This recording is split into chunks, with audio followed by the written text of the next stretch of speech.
Gusto man umuwi agad ni Art ay napagpasyahan niya na hindi muna. Nais niyang iligtas ang babaeng elf na kinuha ng mga lalaki. Nag-ipon siya ng kanyang mana at nag-antay ng tamang pagkakataon para sumugod.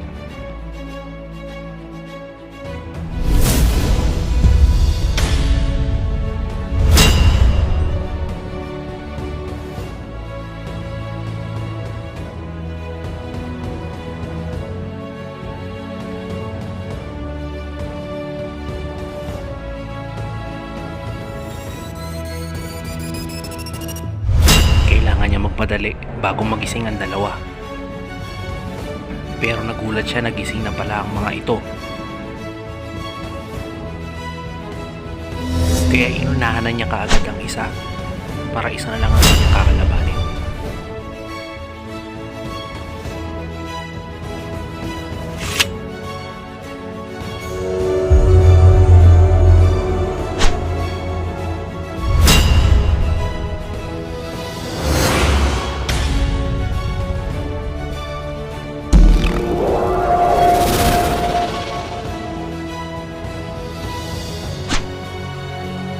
Ang bilis niya.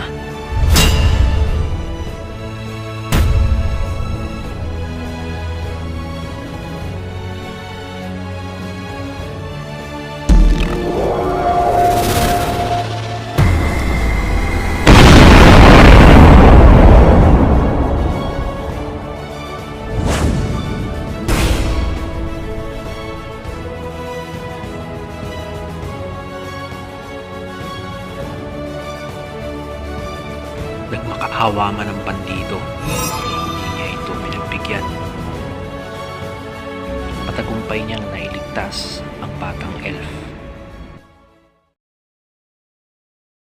Dahan-dahan, tinanggal ni Art ang piring sa mata ng batang elf.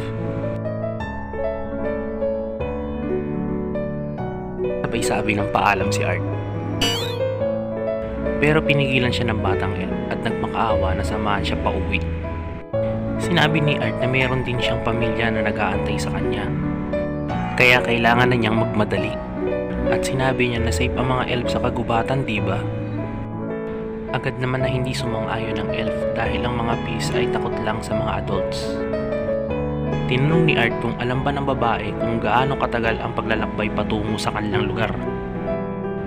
Agad naman itong sumagot na hindi niya alam. Kaya napabuntong hininga na lang si Art.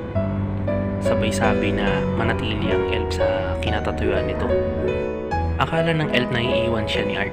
Yun pala ay kukuha lang ito ng mga gamit nila sa kanilang paglalakbay.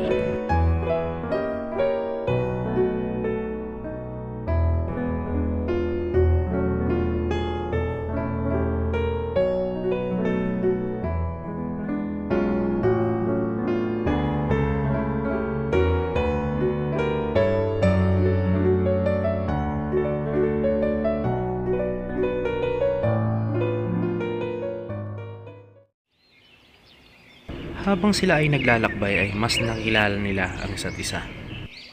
Ang batang elf ay nagpakilala bilang Tesea Eralit.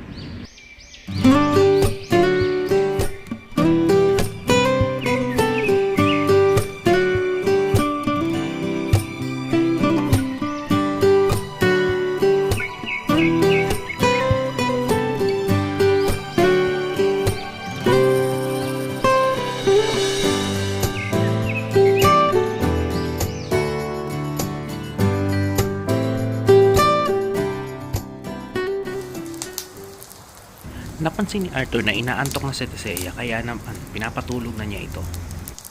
Tanong naman ni Tesea, paano naman si Art? Pinapasok na ni Art sa tent si Tesea sabay sabing, magbabantay ako. Balak ni Art gamitin ang pagkakataon ito para malaman kung ano ba ang binigay sa kanya ni Sylvia pero bumungad sa tent si Tesea, niyaya na siyang matulog sa tabi niya. Sinabi ni Art na hindi pa siya inaantok. Pero makulit si Tesea. Sinabi niya na mas safe kung nasa loob ng tent si Arthur magbabantay. Kaya naman, pumasok na siya sa tent.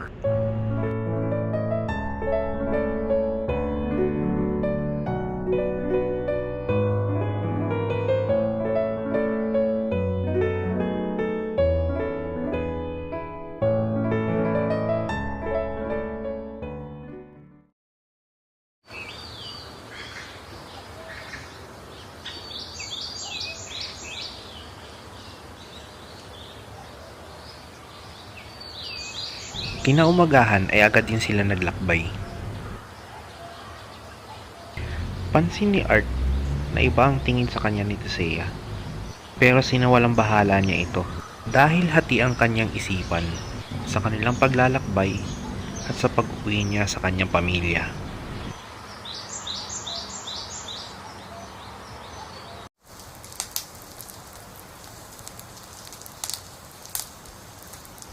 Habang inaayos ni Art ang paglalakbay, ay bigla na lang sumakit ang kanyang manakor. Napansin ito ni Tisea at agad tinanong si Art kung okay lang ba siya. Agad naman sumagot si Art na okay lang siya. Pero di maiwasang mag-alala si Tisea. Sa kalagitnaan ng gabi, sumakit muli ang kanyang manakor.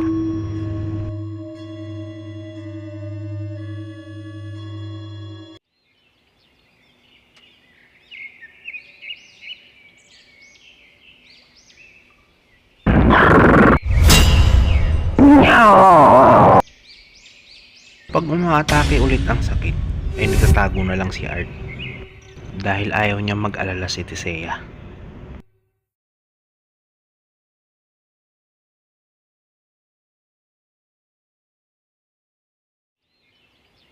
Medyo patigil-tigil ang kanilang paglalakbay dahil sa mabilis mapagod si Tisea. Matagal mapagod si Art dahil gumagamit siya ng mana para palakasin ang kanyang katawan. Kaso dumadalas na ang sakit ng kanyang manakor at nahihirapan na siyang itago kay Tisea.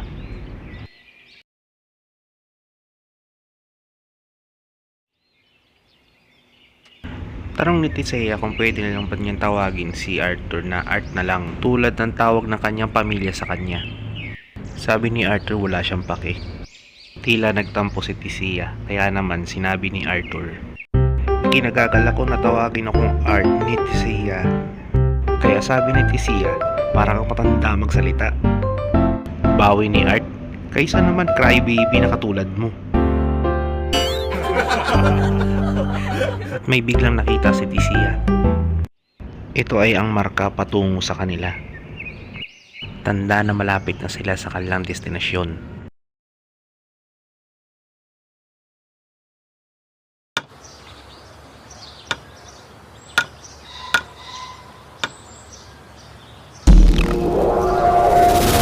Sabi ni Tisea, nandito na sila.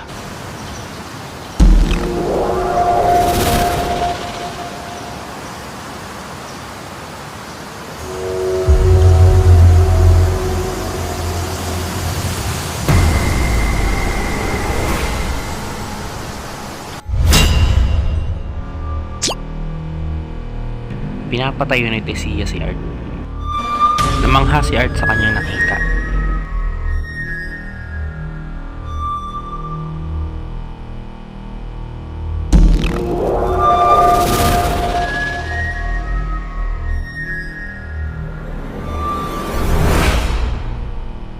Dumating ang mga Royal Army para batiin ang kanilang prinsesa. Nagtaka si Art sa kanyang narinig. Prinsesa pala si Tisea. Dumating din ang mga magulang ni Tisea, ang hari at ang reyna. Ganon din ang lolo nito na dating hari ng Eleanor.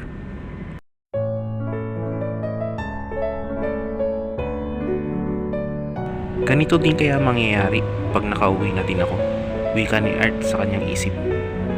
Nagpasalamat ang hari dahil nahatid ni Art ang kanilang anak pauwi ng ligtas. Nais ng hari malaman kung ano ang nangyari pagkatapos ni Art magbihis. Sa tono ng pananalita ng hari, tiyak na ito ay utos. At sumang-ayon si Art ng may paggalang. At hinila siya ni Tisea na parang selfie ng magsyota.